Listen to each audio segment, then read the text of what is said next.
Hey, welcome to my house. I'm Carrie, and I thought I would just hit this go live button on YouTube. I never do that. I usually, if I go live, it's Instagram or Facebook, but I was like, you know what? I just felt like making a YouTube video. Why not go live and let y'all see how messy my living room is today? Hope you're having a great day. Here's what's on my mind and on my heart today. And and there's my dog because he insists on being the mascot every time I do a video. So let's bring Prince in. See what he has to say. It's always an adventure. All right, here we go. Okay, you want to help, Prince? You're so helpful. You want to come sit by Mom? Okay, good boy. All right, so here's what is on my mind and on my heart, and you might have seen me post about this quite a bit lately. It's this whole idea of if you want to speed up your recovery from whatever it is, post-baby, post-surgery, post-injury, you have to slow down. Here's the difference.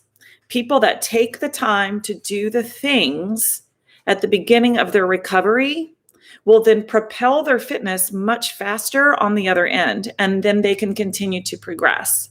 People that jump too fast into it will have to slow down later, and then they will feel like they have fallen behind. Now, if that's happened to you, it's not the end of the world.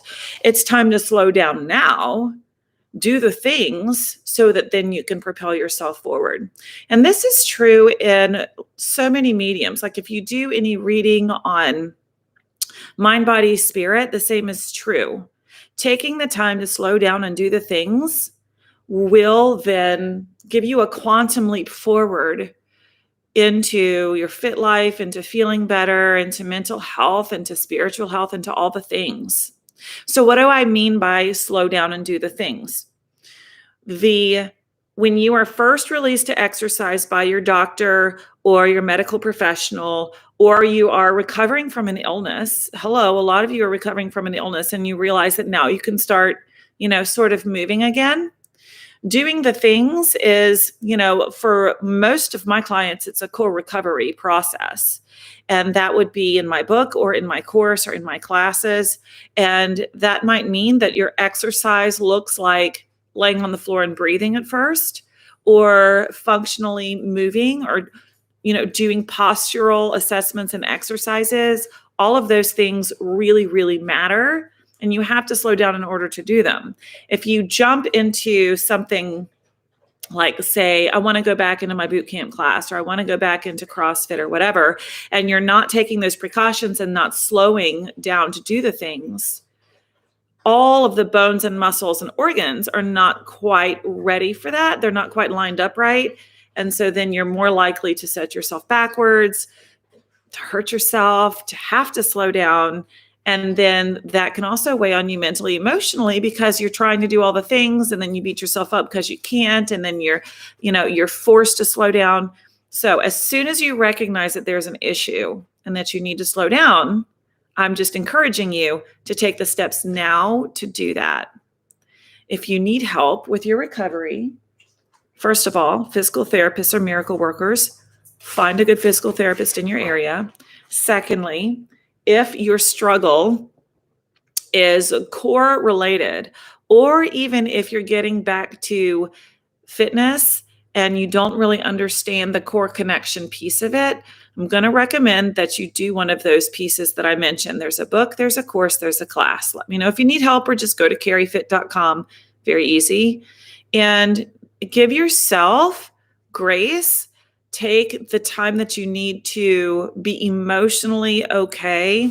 I always recommend having some kind of a slow start to your day with some breathing, some meditation, find a good meditation practice. Gabby Bernstein has some excellent meditations that you can tap into. There's some free stuff on her website. I think it's GabrielleBernstein.com.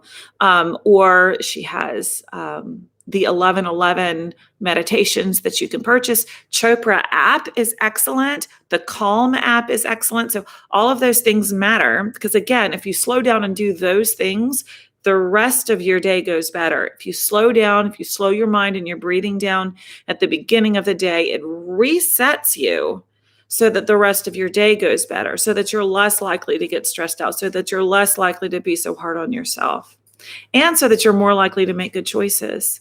Food choices, water choices, movement choices, all of those things really matter.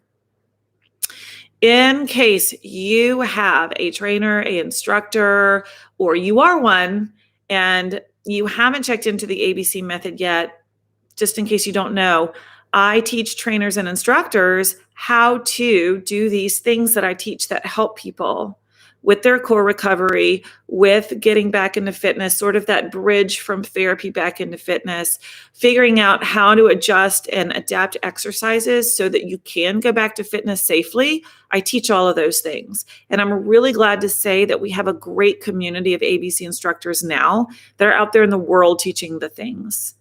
I would love to help you, if that is in your heart, to help people get stronger and better in this very holistic kind of way. The website is theabcmethod.com. Don't forget theabcmethod.com. I have an open enrollment. And then I'm also doing a Camp Gladiator private. I've done several Camp Gladiator privates. I have one more scheduled for October. So if you are Camp Gladiator, let me know. Let's make sure we get you in that specific training. If you're any other field in fitness or wellness, register now for the open enrollment. If you lead a team, ask me about doing a private for your team. Whatever it is that you teach, we gear the training around what you teach. Cool. All right. So thank you so much for hanging out with me and Prince today. Take the time, slow your roll, do the things, breathe, line your body up correctly. It's ABC, alignment, breathing, core engagement all day long. Bye.